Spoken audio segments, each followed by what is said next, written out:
नमस्कार मित्रों। थोड़ा वेट कर लो।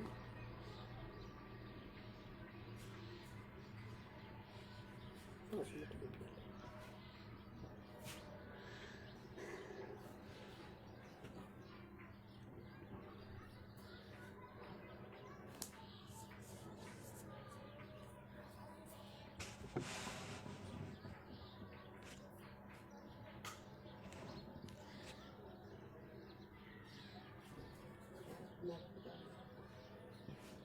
हेलो, आ गए। हाँ निहारिका जी नमस्कार, मैं आ चुकी हूँ। बहुत स्वागत है आपका। आज वादे के अनुसार मैं हूँ और जन्मदिन का साहित्यिक परिवार में जन्मदिन का इससे बेहतर सलीका, इससे बेहतर तरीका और क्या हो सकता है कि हम सब किसी साहित्यिक मुद्दे को या किसी साहित्यिक बिंदु को उठाकर बात करना शुरू करते हैं। तो जैसा कि पूर्व घोषित है, कहा गया था कि अश्व परिवार की भूमिका पर बोलना है। तो भूमिका तो आप लोग के सामने ही है। जो कुछ भी किया हुआ है हम लोगों के परिवार ने, अश्क साहब ने, कौशल्या माता जी ने या नीलाभ जी ने, और हम जो अब तितली प्रयास, अपने गिलहरी प्रयास कर रहे हैं और तितली की तरह आ रहे हैं सामने। तो इस पूरे परिप्रेक्ष्य में, इस पूरे ऐतिहासिक पृष्ठभूमि में जो कुछ भी किया गया है वो आप लोगों के सामने है सबसे पहले। ठीक है। थैंक यू निहारिका, बहुत थैंक्स। आपका भी था दिसंबर में, मुझे तारीख अभी शायद 28 को है, ऐसा कुछ लग रहा था। बहुत आभार आपका, धन्यवाद। देखिए, अगर हम मुद्दे पर आएँ तो पाठकों, मेरे प्रिय मित्रों, मेरे सभी दर्शकों, हम अश्क परिवार को चाहने वाले सभी लोगों, सबसे पहले मैं ये कहूँगी कि अश्क जी ने जितना लिखने का प्रयास, जितना लिख कर दिया है, अगर वो मील का पत्थर कहलाते हैं कि प्रेमचंद जी के बाद उनका हिंदी में और मंटो के बाद उर्दू में नाम आता है, तो ये उनकी जिजीविषा ही नहीं है, बहुत ही कर्मठ प्रयास है। बहुत 4 बजे से जो मैं सुनती हूँ कि वो 4 बजे से उठ के सुबह लिखने बैठ जाते थे, चाहे जितनी तबीयत ख़राब हो, चाहे वो टीबी से जूझ रहे हों, चाहे जो भी गंभीर से गंभीर उनके हालात हों, लेकिन वो कभी अपना लिखना मिस नहीं करते थे। तो सबसे पहले कलम जब उन्होंने थामी है तो बहुत संघर्ष कर रहे थे उस दौरान। वो एक युवक थे और युवा पीढ़ी के जो संघर्ष उस दौरान, आज़ादी के पहले की बात है, 1910 में उनका जन्म हुआ है, तो आप समझ सकते हैं 1920-22 से शुरू हो गया था, 10-15-12 साल से शुरू हो गया था। पहली गज़ल उन्होंने लिखी थी उर्दू में, और वो उस समय उनकी उम्र महज 13 साल थी। 13 साल में अकबर ने गद्दी संभाली थी, तो उस समय अश्क जी ने वो वाली गद्दी संभाल ली थी, कह सकती हूँ ये मैं। Anshu Chaudhary, thank you. फिर तो उन्होंने उस समय से लिखना शुरू किया, और एक नौजवान जब संघर्ष कर रहा था, फिर वो लाहौर पहुँचे। स्वराज आंदोलन बहुत पकड़ रहा था, तेज़ी उस वक्त, और लाला लाजपत राय जो है स्वराज नाम से पत्रिका निकालते थे, उसमें उन्होंने काम करना शुरू किया। उस वक्त वो 18-19-20 साल की उम्र थी, बहुत युवा लड़का था वो एक। तो अश्क परिवार में पहला तो अश्क जी स्वयं ही हैं। ठीक है, अश्क जी की नींव जिसने डाली है अश्क परंपरा की, वो तो हमारे पिताजी ही हैं। उन्होंने मैं एक बात बताऊंगी कि कैसे अश्क उन्होंने टाइटल चुना। वो कुछ ऐसा हुआ कि उन्हें एक शायर बहुत पसंद थे। पहले उन्होंने शनावर रखा था। शनावर मतलब होता है शायद, ऐसा जहाँ तक मेरी जानकारी है, कि जो बहुत विपरीत परिस्थितियों में नाव को खेले जाए, उसे एक्सपर्ट बोटमैन, एक्सपर्ट सेलर, इसको वो कहते हैं शायद शनावर उर्दू में। तो पहले उन्होंने शनावर रखा था, फिर उन्होंने काफ़ी दिनों तक पता लगाया, ये उधर इधर, उन्होंने देखा कि शनावर को लेकर उन्हें बहुत, मतलब बहुत ज़्यादा उन्हें अट्रैक्ट नहीं कर रहा है। थोड़ा सा उन्हें लग रहा है नहीं नहीं ठीक नहीं है, शनावर जो है थोड़ा सा लड़कियों जैसा नाम लग रहा है, कुछ उनके दिमाग में कहीं से ऐसा ख्याल आया, किसी ने बताया होगा, अब पता नहीं है, लेकिन उनके दिमाग में ऐसा आया। फिर उन्होंने एक शायर कश्मीरी थे, उनका नाम था आज़र अश्क, तो उनको वो उन्होंने पसंद किया बहुत, और उसके बाद से उन्होंने ये अश्क टाइटल पकड़ ली। उनको अश्क टाइटल उसके बाद से समझ में आने लगी। उन्होंने कहा कि यही मुझे ज़्यादा पसंद आ रही है और मैं यही रखूँगा। फिर अश्क जी की परंपरा चल पड़ी। अश्क जी की परंपरा जब चल पड़ी तो एक छोटा सा, क्योंकि जब परिवार का आदमी बात कर रहा है तो परिवार की चीज़ें ज़रूर उठती हैं, तो मैं ये कहना चाहूँगी ज़रूर से,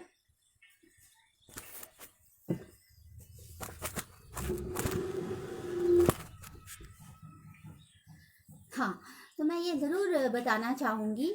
मेरी आवाज़ आ रही है ना नेहा? आवाज़ मेरी आ रही है साफ? Okay, alright alright alright. हाँ, तो उनके परिवार में फिर उनका ऐसा हुआ कि उनके यहाँ चूँकि ये बड़ा परिवार था, 6 भाई थे। 6 भाइयों में दूसरे नंबर पर पिताजी थे हमारे, अश्क साहब थे। तो सबसे बड़ा भाई जो था वो भी डॉक्टर बनने का ख्वाब देख रहा था, लेकिन स्थितियाँ इतनी अनुकूल नहीं थी कि वो डॉक्टर बनता, या पढ़ाई लिखाई इतनी वहाँ पर स्टैंडर्ड नहीं रहा होगा। जालंधर के कल्लोवानी जगह पर इनका जन्म हुआ था। तो बड़े भाई को भी उन्हें ही देखना था कुछ इस प्रकार, क्योंकि ये पढ़ाई लिखाई में इनका अच्छा हाल था, पढ़ाई लिखाई इनकी बेहतर थी। तो ये हुआ कि भाई जब पढ़ाई लिखाई में तुम अच्छे हो तो तुम ही बाकी भाइयों को भी देखो। ऑब्वियसली यही होता है, जो लायक बेटा होता है घर में, जो लायक सदस्य होता है, सारी जिम्मेदारियां उसके ऊपर ऑटोमेटिक आ जाती है, वो चाहे या ना चाहे, लेकिन ज़बरदस्ती उसके ऊपर लाद दी जाती है कि भैया तुम हो तो देखो। तो यहाँ से अश्क जी का लिखना पढ़ना शुरू हुआ। जिम्मेदारियों का उन पर काफ़ी वज़न रहा और उन जिम्मेदारियों को उन्होंने बहुत अच्छी तरह निभाया। फिर जीवन गति थोड़ी सी आगे बढ़ी। फिर बताया गया कि जो मैंने सुना है, जो बातें सुनाई पड़ती हैं, जो बातें लोगों ने बताई हैं, कि फिर उनके जीवन में एक ऐसी महिला आई जो इनकी लेखनी से प्रभावित हुई थी, और कौशल्या माता जी मैं उन्हें कहती हूँ, सास माता है मेरी। तो ये भी अश्क परंपरा को बहुत आगे बढ़ा ले जाने में इनका बहुत ज़बरदस्त योगदान है, इसलिए मैं इनका रेफरेंस दे रही हूँ, क्योंकि जब से ये आई तब से इन्होंने अपना एक प्रकाशन खड़ा किया। तो अश्क जी को अब ये नहीं था कि किसी भी प्रकाशक को अपनी पांडुलिपि भेजनी है और फिर उसका प्रूफ देखना है, और जो एक प्रोसीजर में आ जाती है किताब छपने के, ये सब करने की ज़रूरत नहीं पड़ी, क्योंकि घर में ही प्रकाशन खोल दिया गया। नीलाभ प्रकाशन नाम से ये प्रकाशन खोला गया सन 1948 में। आज़ादी जैसे ही मिली है उसके बाद का ये पहला ऐसा प्रकाशन है जो किसी स्त्री ने खोला है, किसी महिला ने खोला है। आज हम बहुत सारी स्त्रियों को प्रकाशन के क्षेत्र में आगे बढ़ते हुए देख रहे हैं, बहुत कामयाबी से आगे चलाते हुए देख रहे हैं, लेकिन इसकी नींव जो रखी गई है वो आज़ादी के समय कौशल्या माता जी की रखी हुई नींव है। इस बात को हमें हमेशा याद रखना चाहिए और लोगों को झूठा इतिहास नहीं बताना चाहिए, ये ध्यान रखने वाली बात है। नहीं, लोग बता देते हैं नहीं नहीं नहीं नहीं नहीं, सबसे पहले तो हमारा है, सबसे पहले हमारा, ऐसा नहीं है। सबसे पहले जिसका पहले इतिहास पढ़िए तब इतिहास पढ़ाइए, ये नहीं कि शुरू हो गए कुछ भी। तो माता जी ने जब इसे स्थापित किया तो अपने पुत्र, बहुत छोटा सा बच्चा था तब, नीलाभ, बॉम्बे से ये लोग तुरंत आए थे, क्योंकि बॉम्बे का जो है माहौल वो सूट नहीं कर रहा था, स्वास्थ्य की समस्याएं बहुत सारी आ रही थी, तब ये लोग इलाहाबाद आए। इलाहाबाद के भी उस वक्त जो दफ्तर थे मेन जो वो लखनऊ में हुआ करते थे, राजधानी अवध होती थी। इलाहाबाद तो ज़्यादा सांस्कृतिक, साहित्यिक, धार्मिक क्षेत्र हुआ करता था। ऑफिशियल प्रशासनिक सारी कार्यवाहियाँ जो हैं लखनऊ से चलती थी। तो लखनऊ से इस्टेब्लिश इसका हुआ। उसकी जो पहली रसीद मुझे नीलाभ जी दिखा रहे थे कि ये देखो, ये हमारी माता जी की पहली रसीद है नीलाभ प्रकाशन की, ये है, पीला पीला कागज़ है, रखा हुआ है, सामने ही है, दिखा सकते हैं, लेकिन दिखा दें। फिर इसको स्थापित जब इन्होंने किया, उसके बाद जितना भी प्रकाशन अश्क साहब का रहा, और इस प्रकाशन में साहित्य की जो भूमिका, साहित्यिक अवदान जब कहा जाता है कि अश्क परिवार का क्या है, तो उसमें इस प्रकाशन का एक बहुत ही महत्वपूर्ण स्थान हो जाता है, क्योंकि उस ज़माने के जितने भी लोग हैं, अब आप समझिए अस्मद चुगताई हैं, किशन चंद्र हैं, कृष्णचंद्र एक्चुअली नाम था, किशन चंद्र हैं, राजेंद्र सिंह बेदी हैं, ये सारे के सारे लोग उस ज़माने के, ये सब मित्र मंडली हुआ करती थी। आजकल भी हम देखते हैं बहुत सारी मित्र मंडलियाँ फेक बनती हैं, लेकिन उस टाइम की वो फेक नहीं होती थी। वो लोग एक दूसरे को बिल्कुल ऑनेस्टली आगे बढ़ा रहे होते थे, प्यार कर रहे होते थे, साहित्य को समझा रहे होते थे कि तुम्हारे साहित्य में ये खराबी है, ये अच्छाई है। वो सच्चे आलोचक हुआ करते थे। वो आजकल की तरह की दुनिया नहीं थी। अब इस पॉइंट पर आकर मैं एक बात ज़रूर बताना चाहूँगी, क्योंकि इस मुद्दे पर अक्सर सवाल उठते रहते हैं और मुझे इस पर कई बार बोलने को स्पेसिफिक दिया गया है और मैंने कहा कि यार ये विवादित मुद्दा है, क्यों इसको उठाएं।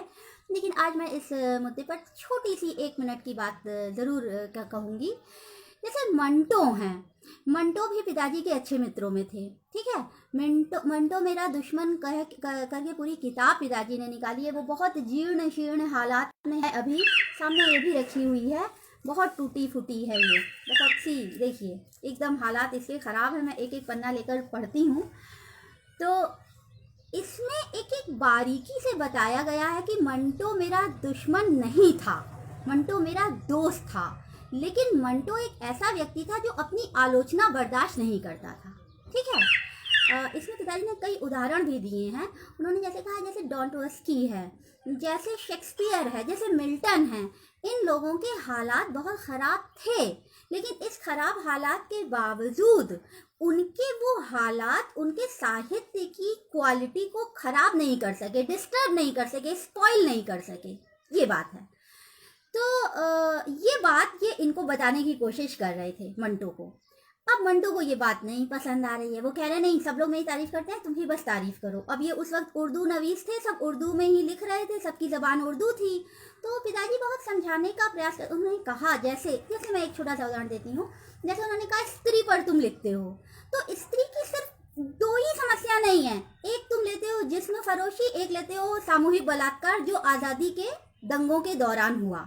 तो इनके सिवा भी स्त्रियों की तमाम समस्याएं हैं। वो घर में किस तरह पीड़ित हो रही हैं, उनकी सामाजिक स्थिति क्या है, उनको बराबरी का हक बिल्कुल नहीं दिया जा रहा है, और भी कई बातें हैं। सिर्फ तुम 2 मुद्दे लेकर स्त्री स्त्री स्त्री करोगे तो तुमको एक कैटेगरी में सीमित कर दिया जाएगा। अब अश्क जी के साथ ये नहीं होता है। वो एक सीमित, कोई भी उनका दायरा सीमित नहीं है। आप देखें उनका दायरा, उनका समाज पर उन्होंने लिखा, युवाओं के संघर्ष पर लिखा, बच्चों पर लिखा।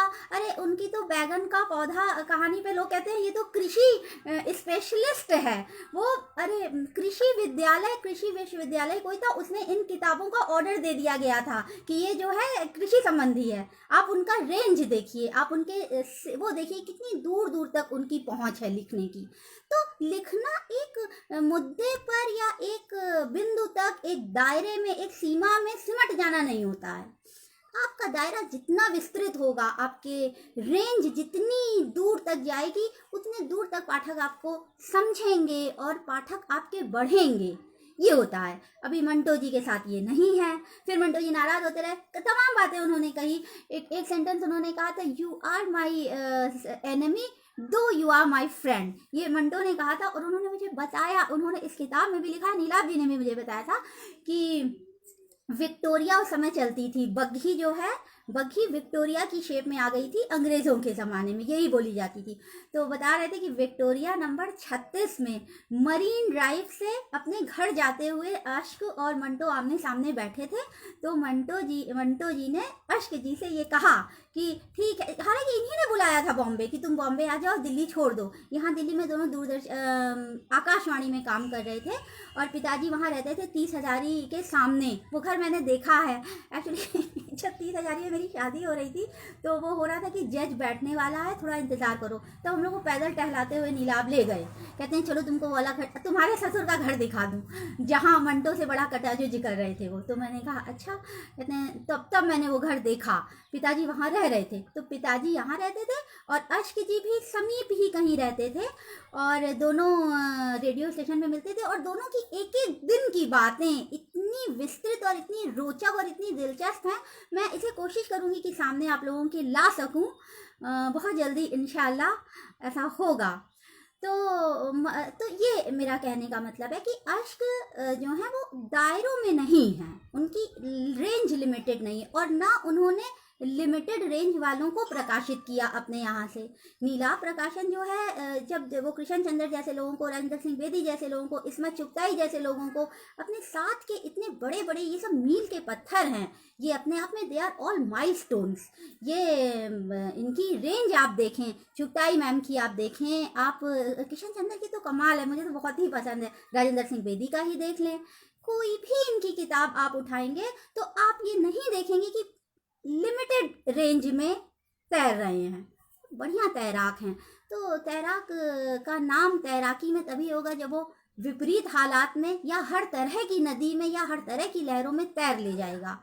एक ही तालाब में छप छप छप करते वाले जो मेढक हैं तालाब के या कुएं के, और या तो फिर बरसाती, तो उनको हम राइटर कहें ये ठीक नहीं है। हमें अपनी क्वालिटेटिव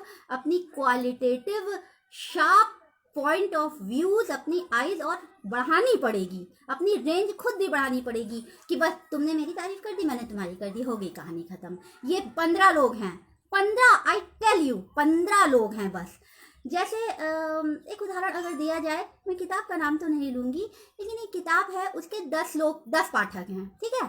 अब ये जो 10 हैं, ये 10 एक दूसरे की किताब को बोलेंगे। तुम्हारी किताब आएगी तो वो 9 बोलेंगे, 9वें की किताब आएगी तो ये बाकी 9 बोलेंगे, 8वें की किताब आएगी तो ये 7 वाले और उधर के 3 बोलेंगे। इस तरह से चलता है, ऐसा नहीं होना चाहिए। ये मैंने अश्क जी से सीखा है, ये मैंने अश्क जी से ही बहुत कुछ सीखा है। अश्क जी से मैंने लिखना सीखा है। जैसे जब कहते हैं, अभी जब मेरा धीरे धीरे थोड़ा बोलते हैं, अभी जैसे 2 उपन्यास मेरे इसी माह में आ गए हैं, रिकॉर्ड मतलब अनाउंस हो गए हैं, प्रकाशकों ने अपनी ओर से दोनों ने अनाउंस कर दिए हैं, तो प्रिंट में भी है। तो अब कह रहे हैं कि इतनी जल्दी कैसे लिख रही हैं, ये बार बार जो आ रहा है सवाल ले देकर। तो मैं कहती हूँ मैंने अश्क जी से ही सीखा है। अश्क जी सुबह 4 बजे उठकर लिखते थे और फुल टाइम राइटर थे, वो फुल टाइमर थे, वो साहित्य के लिए फुल टाइमर समर्पित थे।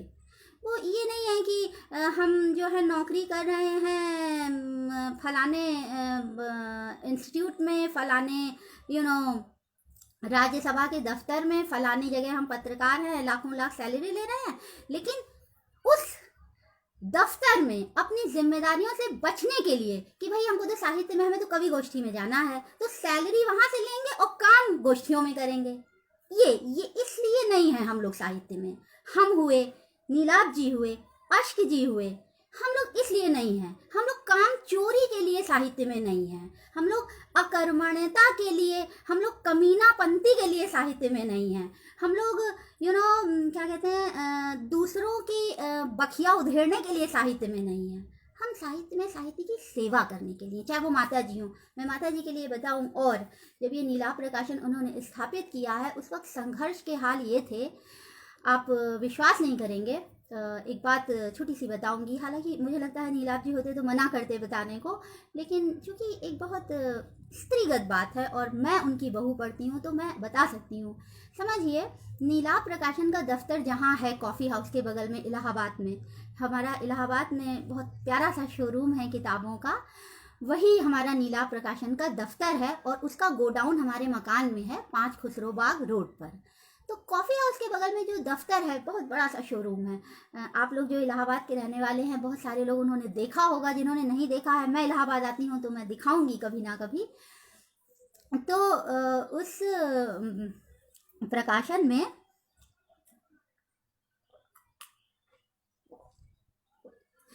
उस दफ्तर में कभी प्रेमचंद जी के बाद के जितने हैं, महादेवी वर्मा जी, सुमित्रा नंदन पंत जी, ये सारे आकर बैठा करते थे, ज़मीन पर बैठा करते थे। वो ज़मीन इतनी पवित्र है कि मैं सोचती हूँ कि उसकी मैं मुट्ठी पर धूल अपने पास रखूँ हमेशा।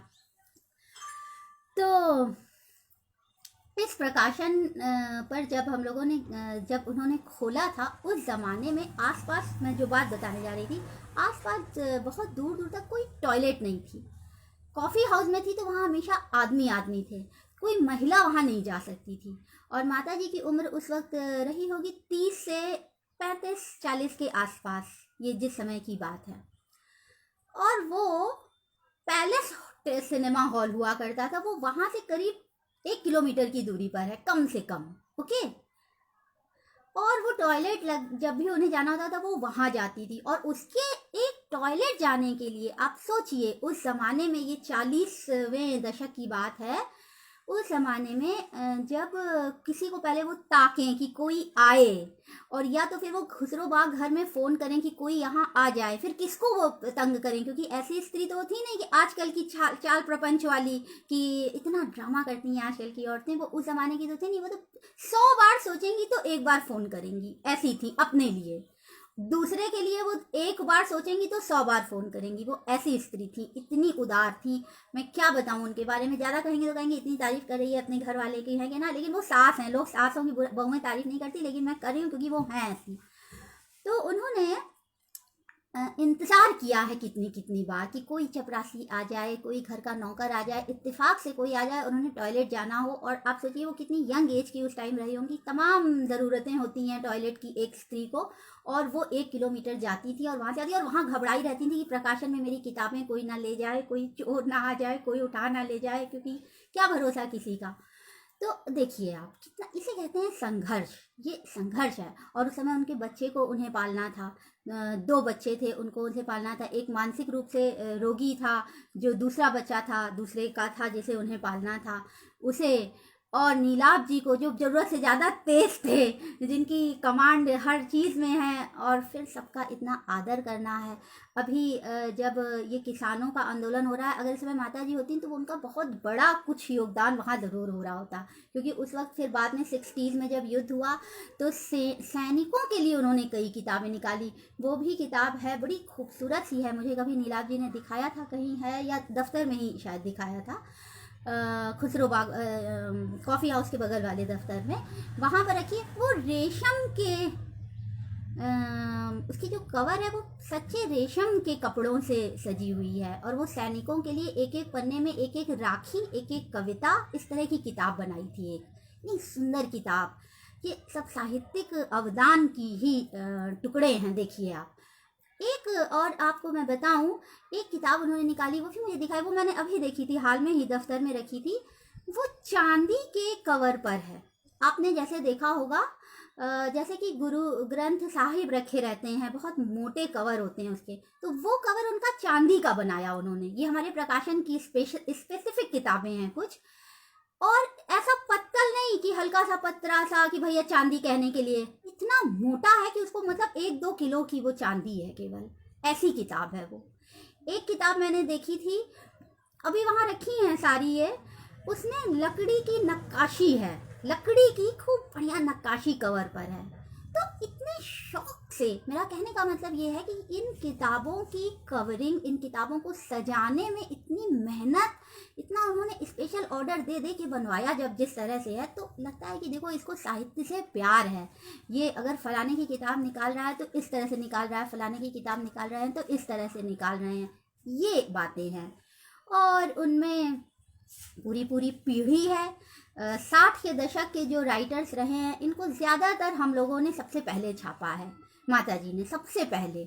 अगर ये कभी हुआ कि भाई नीलाभ जी के मित्र हैं, फलाने कथाकार हैं, फलाने पत्रिका निकाल रहे हैं, ये सारे लोग हैं, तो इसलिए कि चूंकि नीलाभ जी के दोस्त हैं इसलिए छापा जा रहा है, तो इस बात का लिहाज रखकर, इस बात का ख्याल रखकर माता जी ने कभी, जीत मामा मेरे ममिया ससुर हैं, यानी कि कौशल्या जी के भाई, तो जीत प्रकाशन एक खोल दो, इम्प्रिंट, कि जीत के नाम से निकालो। ऐसे तमाम आजकल के साहित्यकार हैं, आज 60 के दशक के जितने स्टैब्लिश राइटर्स हैं, ये सब हमारे यहाँ से सबसे पहले छपे हैं। अगर हम अपने यहाँ से नहीं छपवा पाए तो हमने किसी ना किसी से कहा है कि देखो हम इस वजह से इसको नहीं छाप पा रहे हैं, तुम इसको छाप दो, रिक्वेस्ट की है। ये साहित्यिक अवदान की ही चीज़ें हैं, ठीक है। और बताती हूँ, अब अश्क जी के साहित्य पर तो उर्दू की जितनी है उपन्यास दर उपन्यास, हिंदी में जितनी है 88 करीब उनके उपन्यास ही हैं केवल, कहानियाँ हैं हज़ारों की संख्या में, नाटक हैं हज़ारों की संख्या में। तो ये है कौशल्या माता जी का अश्क परिवार की जो साहित्यिक रोल रहा है, भूमिका रही है, वो ये रही है प्रकाशन का धुआंधार एक्सपीरियंस, धुआंधार उन्होंने जिस तरह प्रकाशन किया है। अभी भी जब जाओ, अभी तो बहुत दिनों से जाना हुआ नहीं कोरोना के कारण, कोरोना थोड़ा सा संभले और वैक्सीन तो सुन रहे हैं आ रहे हैं, भगवान की दया है आ जाए, सबको मिल जाए, सब से दुआ यही है, सबकी एक तरह से है। तो फिर मैं फिर जाऊं प्रकाशन के उस दफ्तर पर और मैं देखूं वो सारी हमारा अतीत, वो जहाँ बिखरा हुआ है, वो ज़मीन जहाँ सुमित्रा नंदन पंत जी, महादेवी जी और इस निराला जी और इस तरह के जितने भी हैं बड़े बड़े साहित्यकार जो उनका जिनके कदम वहाँ पर पड़े हुए हैं, उन सबको, सर्वेश्वर दयाल सक्सेना जी, राजेंद्र सिंह बेदी जी स्वयं, ये सब इन सब की रज वहाँ है आज भी। अब नीलाभ जी हैं सबसे इस पीढ़ी के तीसरे व्यक्ति, माता जी हो गए, पिताजी हैं, फिर अश्क जी के हैं नीलाभ जी। नीलाभ जी की सबसे मुझे जो खास बात लगती है, एक वट वृक्ष के नीचे कोई जन्म लेता है पौधा तो बड़ा मुश्किल हो जाता है कि ये जो है कितना चला ले जाएगा, अपने आप को कितना बचा ले जाएगा। इस मामले में मैं कहूँगी कि नीलाभ जी ने जो अपने आप को साबित किया है वो बहुत रेयर कोई कर पाता है, बहुत रेयर। इतना बड़ा जिसके सामने लकीर खींची हो, उसमें कोई अपनी लकीर कहाँ तक ले जाएगा। तो नीलाभ जी ने इतना बढ़िया काम किया, जो मुझे पसंद आया कि नीलाभ जी ने जो है उस लकीर के पीछे चलना शुरू नहीं किया, उन्होंने अपनी अलग जगह बनाई। उन्होंने कैमरा थामा, उन्होंने पटकथाएं लिखी, उन्होंने सीरियल्स बनाए, उन्होंने फिल्म बनाई, उन्होंने ये मौखिक साहित्य का इतिहास उन्होंने अनुवाद किया। हिंदी अंग्रेजी साहित्य का बहुत बड़ा टुकड़ा, बहुत बड़ा हिस्सा अनुवाद नीलाभ जी का ही किया हुआ है। तो उन्होंने दूसरी परिपाटी उसी कलम को थाम के अपनाई और अपनी अलग जगह बहुत स्ट्रॉन्ग बनाई। तो ये बहुत इम्पॉर्टेंट चीज़ है और बहुत अच्छी चीज़ लगती है मुझे, कि मैं इस बात पर उनसे भी कहती थी कि मुझे अच्छी चीज़ ये लगती है कि तुम्हारे साथ ये नहीं है कि तुम जो हो पिताजी लिखते रहे तो तुम भी लिखते रहो सुबह। हाँ, वो उठते थे 4 बजे और वो काम भी करते थे। वो तो अरे आप यकीन ही नहीं मानेंगे, मैं अगर कभी हॉस्पिटल में भी एक आध बार रही हूँ तो वो मैं अगर अंदर हूँ तो वो बाहर बैठ के लिख रहे हैं। आप सोचिए, अगर वो ट्रेन में यात्रा कर रहे हैं और बहुत सारी औरतें जनरल वार्ड में, इतनी सारी औरतें कचर कचर कचर कचर कर रही हैं, बहुत शोर शराबा है, सब तरह के लोग हैं, तो वो उस वक्त भी अपना बैग यूँ रखेंगे चौकी बना के और उसमें बैठ के वो लिखना शुरू कर देंगे। ये इस तरह की, ये मेरी आंखों देखी बातें हैं। अश्क जी का तो सुनते हैं कि भाई बहुत ही बुरी तरह से बीमार हो रहे थे और बहुत ही उन्हें टीबी का अटैक पड़ता था, तो खांसी इस बुरी तरीके से आती थी कि जिस होटल में ठहरे होते थे सारे होटल के लोग खड़े हो जाते थे कि क्या हो गया, इतनी बुरी तरह से कोई इंसान खांस रहा है। इन हालातों में भी उन्होंने लिखा और वो वापस आए। वो इस कोरोना कह रही हूँ, इस टीबी को परास्त करके वापस आए और उन्होंने बेतहाशा लिखा, क्योंकि छपने की तो कोई समस्या उनके सामने थी ही नहीं, अपना प्रकाशन ही है, बेहतर से बेहतरीन छापा जाएगा उनका, उनकी अच्छी से अच्छी किताबें दूर दूर तक पहुंचाई जाएंगी। कोई मार्केटिंग का प्रॉब्लम नहीं, कोई पब्लिशिंग का प्रॉब्लम नहीं, कोई प्रमोटिंग का प्रॉब्लम नहीं, तो बहुत दूर दूर तक पहुंचाने की एक अच्छी सुविधा, एक अच्छा रास्ता उनको इस दौरान मिल गया था। तो इसी तरह नीलाभ जी भी थे। नीलाभ जी का भी लिखने का जो है, और जो अरे हम लोग जैसे 101 बुखार भी पड़ गया तो हम लोग एकदम अधमरे टाइप हो जाएंगे, हाय हाय हम लोग तो मरे जा रहे हैं। अरे भैया, उनको तो बुखार होगा, एक क्रोसिन डाली, एक पैरासीटामोल डाली और लिखने बैठ गए। अरे मैं कह रही थी भैया तुम तो बिल्कुल, अभी मैंने किसी ने मुझे बताया कि कह रहे हैं कि बहुत सारी पत्नियां अपने पतियों पर किताबें लिख रही हैं और उन्हें साधारण मनुष्य बता रही हैं, महामानव नहीं बता रही हैं, और कुछ लोग बता रही हैं। तो मेरे ख्याल से अगर ये कहा जा रहा है कि भूमिका बता रही है कि नीलाभ जी महामानव थे, तो एक्चुअली वो थे, ठीक है, मैं इसीलिए बता रही हूँ, वो एक्चुअली महामानव थे। मैं एलियन कहती हूँ उनको कि आउट ऑफ द वर्ल्ड हो तुम, एक्चुअली वो थे। देखिए, मैं इसको आपको स्पष्ट करती हूँ इस तरीके से जब कोई व्यक्ति, किसान का एक बेटा, ठीक है, एक किसान का या एक मजदूर का या एक प्राइमरी के टीचर का एक लड़का, ठीक है, शहर आता है पढ़ने के लिए, लिखने के लिए, नाम कमाने के लिए, पैसा कमाने के लिए, इनफैक्ट फैक्ट तो यही है कि पैसा कमाने के लिए जब वो आ रहा होता है और जब वो एक मध्यम क्लास, एक मध्यम वर्गीय परिवार तक पहुंच जाता है और वहाँ उसकी रोजी रोटी चलने लगती है और वो अपना परिवार चलाने लगता है, तो वो अपने आप में, और उसकी पत्नी ये बताती है कि देखिए, और वो अपना परिचय बाकायदा ये लिखता है। मैं ऐसे तमाम उदाहरण दे सकती हूँ, ऐसे तमाम उदाहरण हैं जो अपना परिचय ये लिखते हैं कि पिता क्या है जी, पिता की उम्र 40 वर्ष है और कर्जा 42,000 है। ऐसे ऐसे परिचय हैं, मैं वो पन्ने दिखा सकती हूँ कि ये उसने परिचय लिखा है कि मेरी उम्र 26 वर्ष, पिता की उम्र 42 वर्ष और कर्जा 45,000। ये परिचय मैंने देखे हुए हैं जिन राइटर्स के। तो उनकी पत्नियां अगर अब ये कह रही हैं कि हमने एक फ्लैट खरीद लिया है और हमारा बच्चा बॉम्बे में जाके इस्टेब्लिश हो रहा है या फलानी जगह या इस देश में कहीं भी इस्टेब्लिश हो रहा है, तो they are proving their husbands महामानव कि नहीं। तो नीलाभ जी जो है, जो कि एक बहुत जाने माने परिवार में पैदा हुए और बहुत बड़े वट वृक्ष के का एक अभिजात घर में जिस आदमी का जन्म हुआ और उसने उससे बाहर निकल के अगर अपने आप को इस्टेब्लिश किया और बिना किसी की मदद के, बिल्कुल बिना किसी की मदद के, जो आदमी मरते वक्त मदद नहीं ले रहा है उसने पूरे जीवन मदद नहीं ली है, अपनी खुददारी के बल पर अगर अपना नाम बनाया, अपने आप को खड़ा किया, कई परिवार पाल दिए, कई लोगों को खड़ा कर दिया, तो वो महामानव ही हुआ। ठीक है, ये अगर मैं थर्ड पर्सन हूँ, मैं उनके परिवार की नहीं हूँ, लेकिन मैं ये देखूंगी तो मैं ये कहूँगी, और सच बोलना मेरी बीमारी है, तो सच तो मैं बोलूँगी। तो अब ये कह दिया जाए भैया कि महामानव तुम बता रही हो, तो महामानव हैं वो महामानव हैं। आप देखिए, मैं आपको फिर बताऊंगी। एक आदमी 2 महीने से ये लगा रहा है कि मैं बहुत बीमार हूँ, बीमारे मर्ज करके सोशल मीडिया पर डाल रहा है, फेसबुक पर डाल रहा है, और सूरत हाल और बिस्तरे मर्ज, इस टाइटल से वो 2 महीने से लिख रहा है कि मैं इतना बीमार चल रहा हूँ, और वो किसी से मदद नहीं कह रहा है, अपने दोस्तों को बता रहा है मैं बीमारे मर्ज या बिस्तरे मर्ज, उसने टाइटल डाली, अभी भी उनकी फेसबुक पे है, उनका फेसबुक का अकाउंट किसी ने कभी टच नहीं किया, जैसा का तैसा है, जैसा का तैसा है वो वहाँ पे।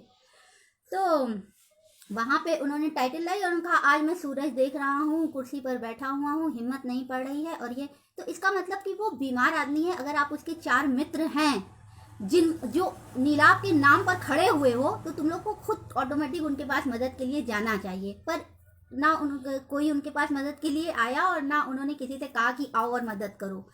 ठीक है, लेकिन बाकी बहुत सारों ने मदद मांगी।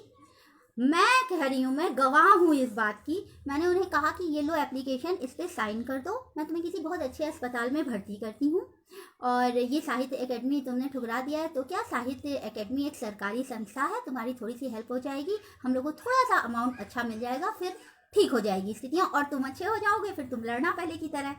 मैंने उन्हें एप्लीकेशन लिख कर दी, लेकिन उन्होंने उस पर साइन नहीं किया। मैं आपको बताऊँ, ये मैं इस बात की गवाह हूँ, तो मैं ये कह रही हूँ, उन्होंने उस पर साइन नहीं किया, उन्होंने कहा मैं मदद नहीं लूँगा, और वो आदमी बीमार हुआ, उसका इलाज नहीं हो पाया कायदे से, और वो कफन ओढ़ के सो गया, उसने मदद नहीं मांगी। ऐसा महामानव करते हैं, ओके, ऐसा महामानव ही करते हैं। ये नहीं करते हैं कि 4 दोस्तों ने, मैं बता रही हूँ, 4 दोस्तों ने कस्में खाई कि हम किसी पूंजीपति के दरवाजे पैसा मांगने, नौकरी मांगने नहीं जाएंगे। उनके सारे दोस्त गए, सब पूंजीपतियों के, मैं उन पूंजीपतियों से मिली हुई हूँ। पूंजीपति ने कहा इस घुटने पर भूमिका, सुनिए आप सेंटेंस, पूंजीपति जिसके यहाँ फलाने नौकरी किए हैं, उन्होंने कहा इस घुटने पर सिर रख के उसने नौकरी मांगी कि मुझे रोटी के लाले पड़े हैं, मियाँ बीबी ने मेरे घुटने टेके कि मैं रोटी के लिए तरस रहा हूँ, साहब बच्चे पालने हैं, बच्चों की फीसें जमा करनी है, नौकरी दे दीजिए। और उन्होंने नौकरी दी, और सर आप विश्वास माने, उस आदमी ने मेरे सामने ऐसे सामने वो रखा रसीद, कहा ये देखो बिल देखो। मैंने देखा 14 लाख का बिल था, ये 14 लाख उनके अस्पताल की बिल थी, पर नीलाभ ने ये बिल नहीं लिए। नीलाभ ने किसी संस्था, किसी ट्रस्ट, किसी सरकारी टुकड़े, सरकारी संस्थान, प्रतिष्ठान, किसी से कोई मदद नहीं ली। वो खुददारी की रोटी दिल भर खाया, अपनी बीवी को खिलाया और फाइनली कफन ओढ़ के सो गया। उसने किसी से मदद। तो ऐसा महामानव ही करते हैं। जो ये कह रहे हैं ना कि भूमिका उनको महामानव बताती है और बाकी अपने पतियों को बहुत साधारण आदमी बता रहे होते हैं, तो वो साधारण हैं, वो साधारण हैं। लास्ट टाइम पे भिखमंगई करने लगो, ये साधारण और साधारण से नीचे लोग करते हैं, ठीक है। महामानव नहीं करते ऐसा, वो मर जाते हैं और मरना ही बेहतर है। जिल्लत की सांसें, जिल्लत की रोटी खाने से अच्छा मरना है। मैं खुद यही बात मानती हूँ। That's it. तो साहित्यिक अवदान ये भी है कि उन्होंने किसी से मदद नहीं मांगी। नीलाभ जी ने, अश्क साहब ने मदद की, ये भी साहित्यिक अवदान ही है। अब हम बात करते हैं आज की, वर्तमान की। ये 3 पीढ़ियों की बात है, क्योंकि देखिए पिताजी और माताजी दो थोड़ी गैप मर 2 पीढ़ी हैं। हालांकि एक ही पीढ़ी में रखे जा सकते हैं, पर थोड़ा सा एज डिफरेंस है दोनों में। और क्योंकि उनका प्रकाशन बाद तक चलता रहा है पिताजी के, तो 2 पीढ़ियां वो हैं और तीसरी पीढ़ी नीलाभ जी हैं।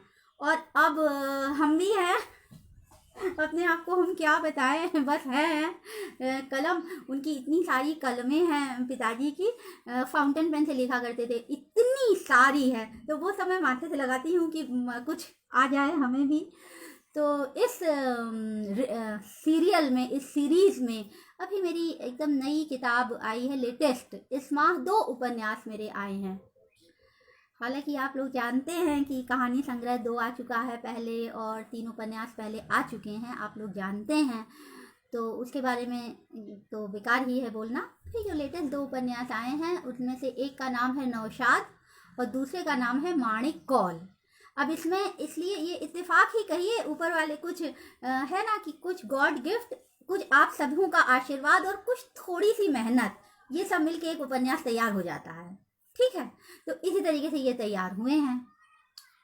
तो इन उपन्यास में ये इत्तेफाकन ऐसा हुआ है कि एक पूरा वामपंथी धड़े को कवर कर रहा है नौशाद, और एक परंपराओं में किस तरह माणिक कौल हिंदू, कश्मीरी हिंदू आदमी है, वो किस तरीके से अपना जीवन आगे बढ़ा रहा है, ये है। नौशाद थिएटर की दुनिया है, नौशाद मूल पात्र है, माणिक कौल कश्मीरी है। हाँ, इस पर थोड़ा सा बोल दे रहे हैं। हालांकि मुझे माणिक कौल पर अलग से भी कुछ इंटरव्यूज़ करने हैं और नौशाद पर भी कुछ अलग से इंटरव्यूज़ करने हैं, पर ब्रीफ में मैं ये बता देती हूँ कि ये उपन्यास कश्मीर के 90 के दशक पर जो जुल्म सितम हुए, जो कुछ भी हुए, जुल्म सितम दोनों ही पर हुए। ये नहीं कहूँगी केवल कि केवल हिंदू ने किया और मुसलमान ने मारा, या केवल मुसलमान ने किया और हिंदू को धर्म परिवर्तन के लिए बाध्य किया, ऐसा नहीं है। क्योंकि उन हिंदुओं ने भी बहुत कुछ जालसाजियाँ की हैं लाइफ में, ठीक है। तो अब तो रिज़ल्ट आ गए हैं, जो वहाँ पर सियासत खेली जा रही है, जो सियासी हलचलें हुई हैं, सबसे नीचे दर्जे के जो चुनाव अभी हुए हैं उसके रिजल्ट आ गए हैं। परिवर्तन है, थोड़ा सा परिवर्तन है। अब ये आगे कितना आगे जाएगा, कितना क्या होगा, ये तो आने वाला समय ही बताएगा। लेकिन मेरी नॉवेल में जो मैंने दिया है, तो 90 के दशक की उन चीज़ों को थोड़ा सा दिखाने का प्रयास किया है। एक कश्मीरी हिंदू को मैंने दिखाने का प्रयास किया है कि वो एक मासूम आदमी जब कभी पैदा हुआ था, बहुत खूबसूरत वादियों में, वो एक बहुत ही खूबसूरत जगह है, बहुत ही खूबसूरत जगह है। मैं क्या बताऊँ, वहाँ जाओ तो भूख प्यास लगना बंद हो जाती है, वो इतनी सुंदर जगह है। वहाँ के पानी की विशेषता है, कुकरनाग जगह का नाम है। ब्रेंगी नदी की कई नहरें हैं वहाँ पर। उस पानी की ये खासियत है कि आप उसे एक घूंट भी ऐसे चलता हुआ यूँ पियेंगे कि आपको भूख ही नहीं लगेगी पूरे दिन। ये एकदम सच है। आप सोचेंगे हाँक रही है, ऐसा नहीं है। मैं वहाँ की कोई गाइड नहीं हूँ कि मुझे वहाँ से कमीशन मिल रहा है। ये बिल्कुल सच बात है कि वहाँ का जो पानी है और वहाँ की जो हवा है और वहाँ का जो माहौल, वो घाटी का जो वातावरण है, it's amazing, it's outstanding, it's out of the world. ये कमाल है। तो एक लड़का, एक बच्चा जब वहाँ पैदा होता है तो वो ऑब्वियस ऑटोमेटिक शायर होता है। वो इतनी रूमानियत से भरे माहौल में जन्म ले रहा होता है, उसी में वो पला बड़ा होता है, वो खूबसूरत हर तरफ हरियाली, वो खूबसूरत हर तरफ बगीचे, वो फूलों की क्यारियाँ, वो दौड़ते हुए हिरन और ये सब। इस माहौल में जब एक लड़का पैदा होता है तो वो बड़ा मासूम, बड़ा रूमानी और बड़ा नेचुरल सा शायर होता है। ठीक है, फिर वो बड़ा होता जाता है। जब वो बड़ा होता जाता है तो हालात बदलते जाते हैं। 90 के दशक की सारी क्रूरताएं, सारा कुछ सामने आता है। ये सब उपन्यास में आप लोग को देखने को मिलेगा। फिर जिस जगह की ये बात मैं कर रही हूँ वो कोकरनाग डिस्ट्रिक्ट का हांगुल कुंड एक गांव है। गुंड वहाँ गांव को ही बोलते हैं। और हांगुल शब्द जो है, हांगुल शब्द हिरन को बोलते हैं वहाँ पर। ओके, तो हिरनों का गांव, तो हिरनों के गांव का एक आदमी है मान लीजिए। अच्छा, तो हिरन की क्या क्वालिटी होगी? कोई भी कहे कि हिरन की सबसे पहली क्वालिटी क्या होगी? एनीबडी? हिरन की पहली क्वालिटी होगी कि भाई तो वो डरपोक बहुत होगा। वो बहुत डरा डरा सा रहेगा। वो कभी इधर जाता है, कभी इधर जाता है, कभी इधर जाता है। मतलब वो बहुत विचलित और बहुत बहुत उसकी आंखें बहुत डरी डरी डरी सी रहती हैं। एक सुंदर होगा और बहुत मनमोहक सुंदर होगा इस टाइप का, और बहुत चंचल होगा। ठीक है, हिरन की यही क्वालिटी है। तो उस बच्चे की भी यही क्वालिटी रही है इस उपन्यास में जो मैंने दिखाने की कोशिश की है।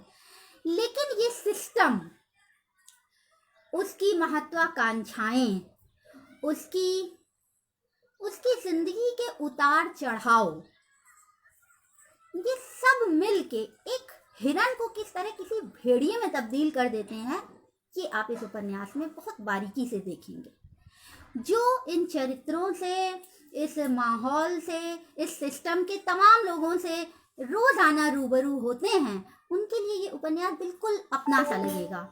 वो ये बिल्कुल नहीं मानेंगे कि कोई अप्रत्याशित सी चीज़ है, कोई अलौकिक सी चीज़ है। नहीं, हम रोज़मर्रा देखते हैं कि ये आदमी कितना मासूम था, देखो सिस्टम ने इसे क्या बना दिया। ये जो बड़े बड़े गुंडे हो जाते हैं, सिस्टम कई बार ख़राब कर देती है, स्पॉइल कर देती है। उसकी नेचुरल, उसकी उसकी जो बहुत मासूमियत होती है वो बिगाड़ देती है। तो इस तरह का ये एक आदमी कभी रहा। एकदम 100% काल्पनिक चरित्र है ये, आप लोग मान के चलें, ख्याल है बस। लेकिन ऐसा आप लोग डेली की लाइफ में देख पाएंगे। आप लोगों को लगेगा कि ऐसा हो सकता है, ऐसा कोई भी बन सकता है। तो उस आदमी की महत्वाकांक्षाओं ने, उस आदमी के भ्रष्ट माहौल ने, बुरे सिस्टम ने, सब ने उसे किस तरह से स्पॉइल कर डाला। उसकी चीज़ों को किस तरह, एक हिरन को किस तरह से भेड़िए में तब्दील कर दिया, ये आपको देखने को मिलेगा। अब जब वो हिरन भेड़िया बन चुका है तो उसका अंजाम तो फिर भेड़िए का ही होगा। अब उसे हम हिरन मानकर तो उसके संग बर्ताव करेंगे नहीं, है ना। तो अब आप माणिक कौल इसे पढ़ें। ये एक प्रकाशन है, प्रभाकर प्रकाशन, उससे अभी आया हुआ है। और ये इंग्लिश का बेसिकली प्रकाशन रहा है, लेकिन ये हिंदी की भी कई अच्छी किताबें इधर छाप रहे हैं। तो उसी में उन्होंने एक सीरीज़ जो निकाली है नई, उसमें उन्होंने माणिक कौल चुना है और निकाला है। इस किताब के लिए मैं आपको ज़रूर एक बात बताना चाहूँगी। और नौशाद, मैंने पहले ही कह चुका है कि हम इन दोनों पर पूरी बात करेंगे, इनके हर चरित्रों पर, इनकी कहानी पर बड़ी लंबी लंबी बातें होंगी आने वाले समय पर। एक बात और बता दूं, इसका जो कवर पेज है उस पर बहुत मेहनत हुई है। अंदर तो किताब की हुई है, 2017 में मैंने ये शुरू की थी और 21 में हम आप लोग के सामने ला पा रहे हैं। मतलब 20 में आ ही गई है, ऑर्डर देते पहुँचते आप लोग तक 21 हो ही जाएगा, है ना। तो इसमें बहुत मेहनत हुई है। मैंने अब तक जितनी किताबें लिखी हैं वो किताबें, सब में मेहनत लगती है। सब में आदमी आंखें के नीचे काले काले गड्ढे हो जाते हैं। लैपटॉप, हम लोग तो लिखते हैं, ये लोग लिखते थे नीलाभ जी और पिताजी, तो ये लोग तो नीलाभ तो, ये तो नीली नीली उंगलियां देखी हैं मैंने, ये तो हाथ से लिखते थे। हम तो लैपटॉप में लिखते हैं, फिर भी वो है, लेकिन आँख के नीचे काले दाग पड़ जाते हैं इतनी देर तक लैपटॉप के सामने जब बैठो तो बड़ी मेहनत हुई है भाई, इसमें बहुत ही मेहनत की है मैंने इस पर, और इसकी कवर पेज पर भी। इसका जो एक एक चित्र है, आप जब हाथ में किताब उठाएंगे तो आप देखिए, इसमें टोटल 14 चित्र लगे हैं। उन एक एक चित्र पर मेहनत हुई है। वो एक चित्र कहीं कहीं से लाएंगे, वो सब सिंबॉलिक है। कश्मीर की एक एक चीज़, जैसे देवी माता का मंदिर है, वो कोकरनाग स्पेसिफिक जगह जहाँ है उसी जगह का वो मंदिर है। वहाँ हर मान्यता बहुत होती है। वहाँ के जो आसपास के रहने वाले लोग हैं, बिंदु जालान गांव और इस तरह के तमाम गांव हैं जो वहाँ पर, हांगुलकुंड इनफैक्ट, तो इसके यहाँ के जो लोग हैं वो वहाँ बड़ी मान्यता मानते हैं। वो मंदिर स्पेसिफिक वो है, ठीक है। उसमें जैसे आपने चित्र में देखा हो, किताब हाथ में आए तो आप लोग और चित्र देखेंगे कि केसर का फूल है, जैसे ये भी स्पेसिफिक है। कनी के दानों से किस तरह से शॉल बनते हैं कश्मीरी, ये स्पेसिफिक सब मैंने हाथ से अपने आप फ़ोटो खींची है कई सारी, वो फ़ोटो उसमें लगाई है। सोंत की थाली की फ़ोटो है उसमें। अब सोंत उनका एक स्पेसिफिक त्यौहार होता है, वो केवल कश्मीरियों का ही होता है, वो बाहर के लोग जानते भी नहीं हैं, अब हम बता रहे हैं। और देजूर है, एक गहना होता है, वो स्पेसिफिक कश्मीरी महिलाएं पहनती हैं, उसकी तस्वीर है उसमें। तो आप देखेंगे जब, तो आप ये कहेंगे कि हाँ भाई भूमिका ने मेहनत की है। ऐसे ही नहीं चलते चलते नहीं लिख दी गई है। 2017 से लेके अगर 2020 तक जम के मेहनत किसी किताब पर की गई है तो दैट इज माणिक कौल। तो अब आप पढ़ें और हमें बताएं कि क्या है। और साहित्यिक अवदान जो अश्क जी का चल रहा है, उसमें जो है एक बूंद भी घी उस दिए में और पड़ा है कि ज़्यादा पड़ गया है। अब आप लोग प्रकाशित, तो आप ही लोग प्रकाशित तो हो चुकी है, अब प्रकाश आप लोग तक पहुँचे और आप देखें। और देखिए, एक जन्मदिन पर मैं बर्थडे गर्ल बनकर पूरा लाल रंग का बैठी हूँ, इसीलिए कि आज बर्थडे है। तो ये ना हो कि अश्क नहीं है, कौशल्या माता जी नहीं है, नीलाभ नहीं है, तो भूमिका कहीं सुबुक रही होंगी। तो मैं सुबुक नहीं रही हूँ, उस परंपरा को, उस परिवार की प्रतिष्ठा को, उस जिम्मेदारी को मैं किसी भी प्रकार से आगे बढ़ाने की कोशिश कर रही हूँ। और मैं इसमें कितनी कामयाब हो रही हूँ, होंगी, ये आप तय करेंगे और आपका आशीर्वाद तय करेगा और आपकी दुआएं तय करेगी, क्योंकि दुआओं और आशीर्वाद के बगैर तो कुछ हिलता ही नहीं है। मैंने सबसे पहले क्या कहा था, जब कोई कहता है ना इतनी जल्दी कैसे लिख लेती है, तो मैं क्या कहती हूँ, गॉड गिफ्ट। आप लोगों की दुआएं, आशीर्वाद और थोड़ी सी मेहनत इज इक्वल टू एक उपन्यास तैयार। That's it. तो अब विदा लेते हैं, काफ़ी देर हो गया। और किताब पढ़िए आप लोग और हमें बताइए कि क्या हाल है, कैसी है, क्या कर रही हो। और आगे देखते हैं, आगे हम और चीज़ें लाएंगे इंशाल्लाह और हम फिर मिलते रहेंगे। और एक बार फिर आप सब लोगों को बहुत सारा आभार, बहुत सारा शुक्रिया, बहुत सारी दुआओं की अपेक्षा है। नमस्कार।